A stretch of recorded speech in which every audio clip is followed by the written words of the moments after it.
We have last presentation.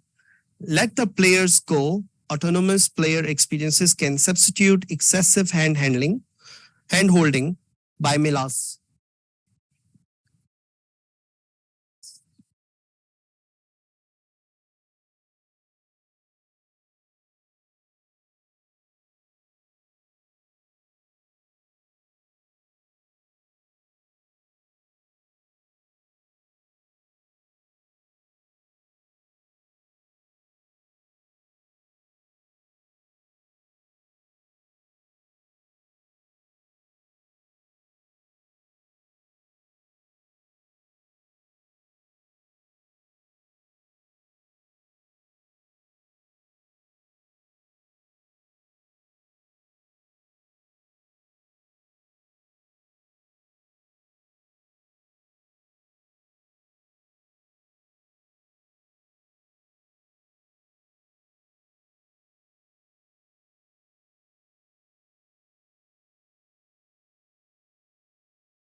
Sorry. Should I just keep going? Yes. Yeah. Okay. So firstly, I'll go through some key theory and background research done in this paper and the hypothesis. Then our more in-depth arguments can be read in the full paper, of course. Because some things were cut for this presentation, I will also move past some slides to save time. Then I will present an analysis of game examples, the video game that we developed to test the hypothesis, the testing of the game, and then the result. Finally, a summary of findings. So autonomy. Autonomy is defined as the feeling of being self-governing and that your opportunities align with your core values. In the book Glued to Games, they define in video games for autonomous experiences to happen in video games, two criteria are needed: meaningful choices and volitional engagement. Essentially, this means that players must think for themselves and make choices in the game out of their own volition. This means that even a singular path can thus be autonomous if volitionally engaged with. Therefore, the quality of these choices matter, in other words, and so does how they are communicated. Handholding, therefore, over-explaining can be validated with this need for communicating. Game flow, as you can see on the right box, is a model which is used to evaluate satisfaction in a video game. If we look at points 3 to 6, we can see how they could be achieved by handholding or over-explaining. For example, 3 and 4, which are concentration is possible because the task has clear goals, or concentration is possible because the task provides immediate feedback, could be informed by over-explaining. 5, the point 5, to have the ability to exercise a sense of control over own actions is needs and information about which buttons to press. And then 6 can be done when the players don't have to think for themselves. Yeah.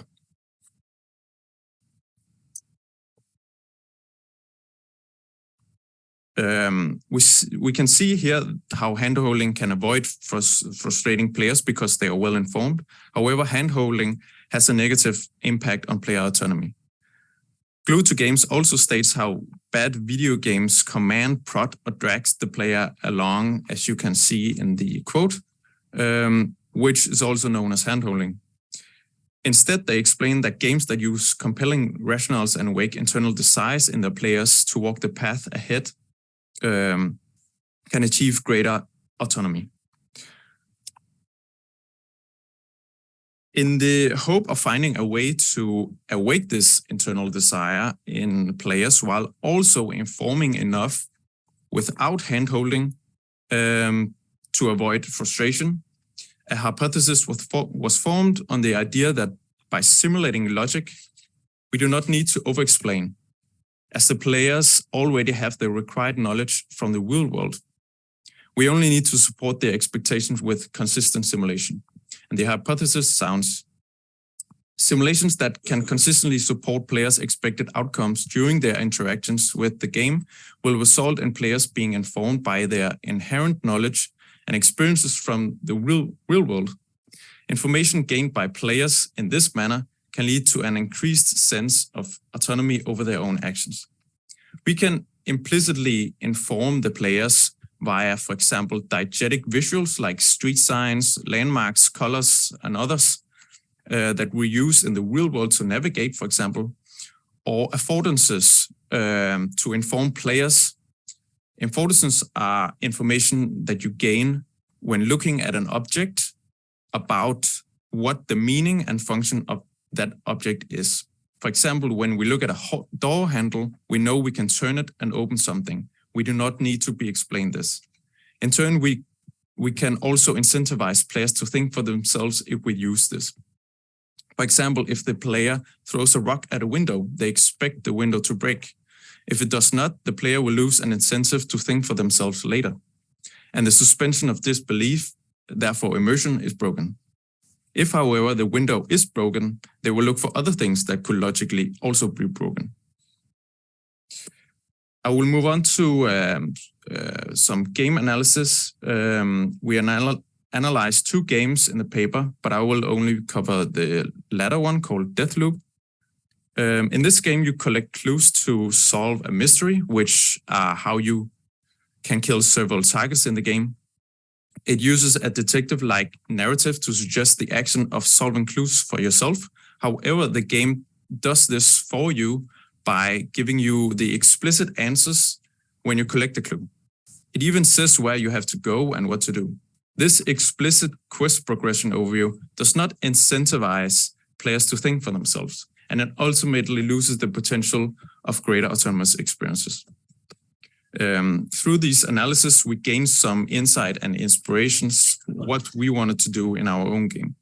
Among other findings, we were inspired by the pathfinding via landmarks and composition incentivized players to navigate in the first game analyzed Elden Ring.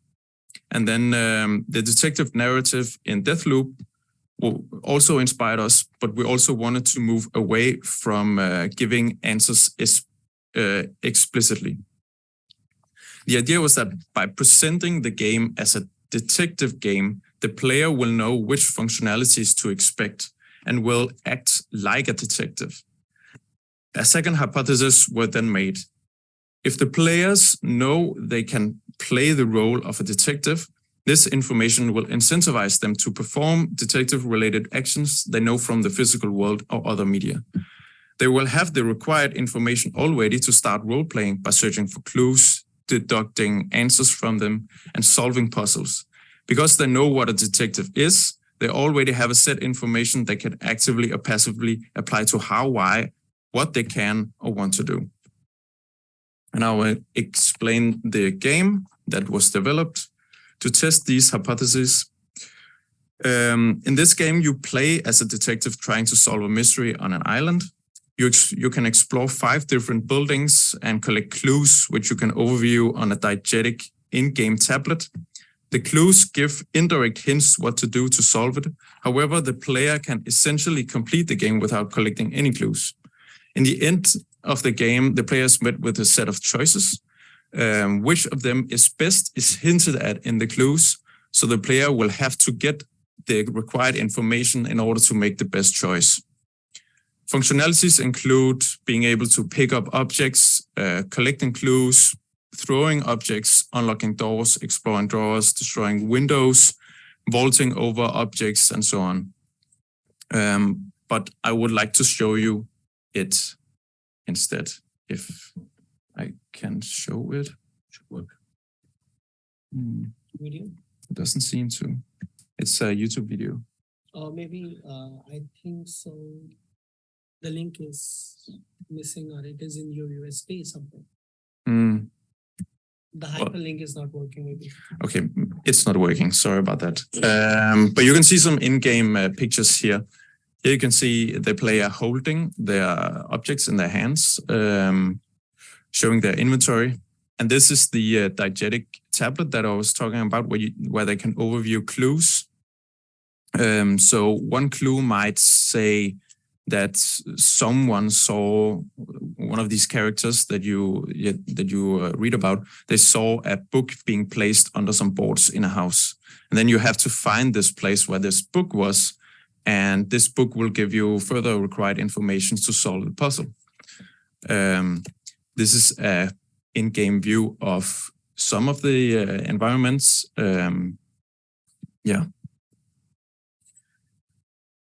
Testing the game and the two hypotheses, I set up experiments of 5 iterations of this game with 12 participants in total. The last version had improved upon the first version with all the feedback gained.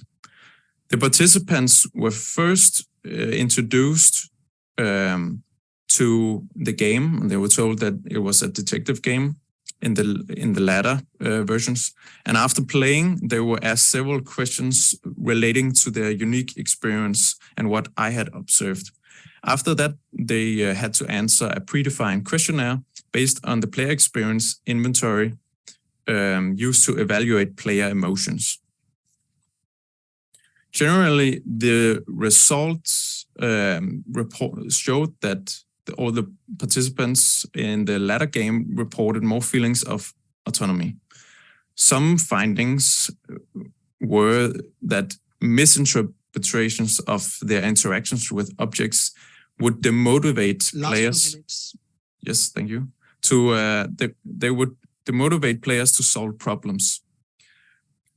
However, if they were met their expectations of their interactions, this would increase their reported feelings of autonomy. Connecting clues and exploring meaning in affordances were also reported as being very satisfying, and landmarks and easily identifiable visuals helped the navigation in the game. The players that knew it was a detective game also reported better autonomy because this helped them filter their expectations. This compared to the feedback of the first proved how the hypotheses are true. And here you can see the first results of the first version on autonomy, what they reported, and then the last version on the right. Based on findings which are further accounted for in the paper, we could prove our hypothesis that using a logical and consistent simulation increases autonomous experiences. It also showed how it can substitute over-explaining if players' interactions and deductions are correctly supported, thus simulated by aligning with expectations. It also showed that simulation can substitute hand-holding if done correctly. This type of simulation experimented with can create feelings of empowerment, and some players will want to play it again because of this.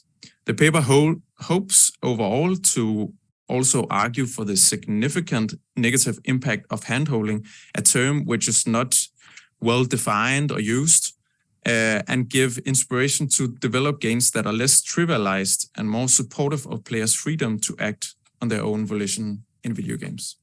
Thank you. Thank you for the nice presentation. So now we can ask the questions if you have. Okay. Thank you. Thank you for the presentation. Very interesting. So I like playing games, but I'm very bad at them. So I was wondering, for a person like me, giving me more freedom is probably not a good idea because then I'll be hopelessly lost. I was wondering, is it an option to have like levels of hand holding? Maybe for the better players, you could have the option to not have the hand holding. And for people like me who are really bad, I would ask for more hand holding. I mean, is that an option? That's a very interesting question. Actually, half of the participants, I would perhaps be inclined to say have the same experience as you. I test with a lot of people who had never picked up a game ever. And they they had to figure out which buttons to press, but all this is explicitly explained because it's meta information and not information in the in-game universe. But because we're using simulations, which everyone knows how the real world works, even if you have not played a game, they could figure out things on their own.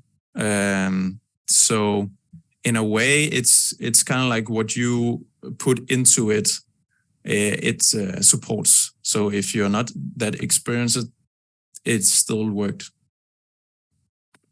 Any more questions? Yeah, really interesting. And I want to follow up on what you were just saying at the end of your talk, where you were saying that like hand-holding is not a well-defined concept and not generally used. And so to try and get at how would you define it, I kind of want to know like hand-holding of what? Is it how I play the game? Is it how the systems and mechanics work? Is it the fantasy diegetic setting? Is it how the narrative is going to play out? Because I could see things like being told I'm a detective. What if I don't want to be a detective? Like, what if I'm in a game like Minecraft and I just want to go and invent my role? Like, that's also a kind of narrative hand-holding or diegetic hand-holding. And so where is the boundary of what is and isn't hand-holding, and hand-holding of what? Also very interesting question. So we define hand-holding as over-explaining information that you can find, that you can get on your own, that you don't need the game to explain to you. There are some informations like which button to press. Some games try to also explain this in an in-game universe way, but it falls flat sometimes in my own personal experience, because the player knows that it is not a part of the universe. So for us, it was more about information and what information the game tells you and how the game tells you these, and what methods can be used to tell information to the player without giving explicit answers, but kind of like supporting them in their own wants. But yeah, I can see a player who does not want to play as a detective. But one of the things that we had to initially just confront with is that we could not simulate the whole world. So there are, of course, some boundaries, and that would be up to the developers. Like, where do you want to set the border? But generally, as a guideline, we used suspension of disbelief to tell whether the people felt like they were autonomous. So if they want to roleplay as a detective, that is an autonomous choice. I hope that answers. Any more questions?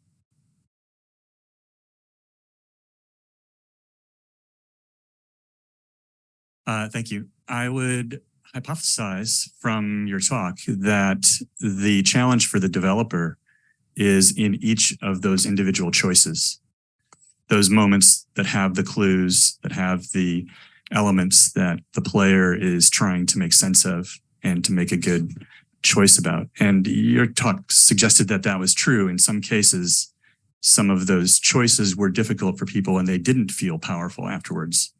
And in some cases, they did feel powerful because they were successful. In your work, did you go about measuring the success of each individual choice, or did you use more of an overall measurement approach? This game experience made me feel autonomous, or each individual choice made me feel autonomous? Yeah, we used the questionnaire was overall, but I sat and observed them, and I told them to also think aloud when they were testing the game, like, now I'm doing this and this is what I'm thinking. And if I observed that they tried to do something that they couldn't, or that they felt kind of demotivated, I would ask into that specific moment, and then I would gain information on that. But they could also write down in the questionnaire specific instances of not feeling autonomous or of feeling autonomous. There's one interesting finding that someone wanted to swim out in the ocean, which I had not accounted for at all, because the ocean is actually as like a natural border. You know, all the other peoples did not want to go into the ocean, but it is kind of like a diegetic border instead of just putting an invisible wall. But she only wanted to do that in the second playthrough because she expected more out of it from the first playthrough. Yeah, hope that answers. Yeah, very interesting. Thank you. One quick question that you have used player experience inventory that has more variables other than autonomy, because autonomy is one of the variable within that scale. Mm. So you just use the player experience inventory and then you just talk about autonomous, right? Autonomy, but you didn't talk about other variables. Yes, we did use other variables. But here in this presentation, you didn't. Yeah, it's in the paper in the appendix, but I didn't put it in this presentation. But yeah, we used immersion. Yeah, it is a complete 10 factors involved. Okay, one more thing. You just collected the data from 12 participants, 6 male and 6 female. Mm. So relatively the sample size is low to make a decision. Mm. But still, did you analyze the differences between male and female, that who is more autonomous? There wasn't, no, I didn't observe any differences. The biggest differences were that. No, you checked or you didn't check? I didn't check. Okay. That. Okay. Maybe they are because sometimes maybe female they enjoy more autonomous behavior as a player as compared to male. It can be. Yeah. Okay. Thank you. Thank you for your presentation. Thank you. And we had a last presentation that presented by Milas. So we have ended our session. So if you have anything to talk about, we still have a few minutes.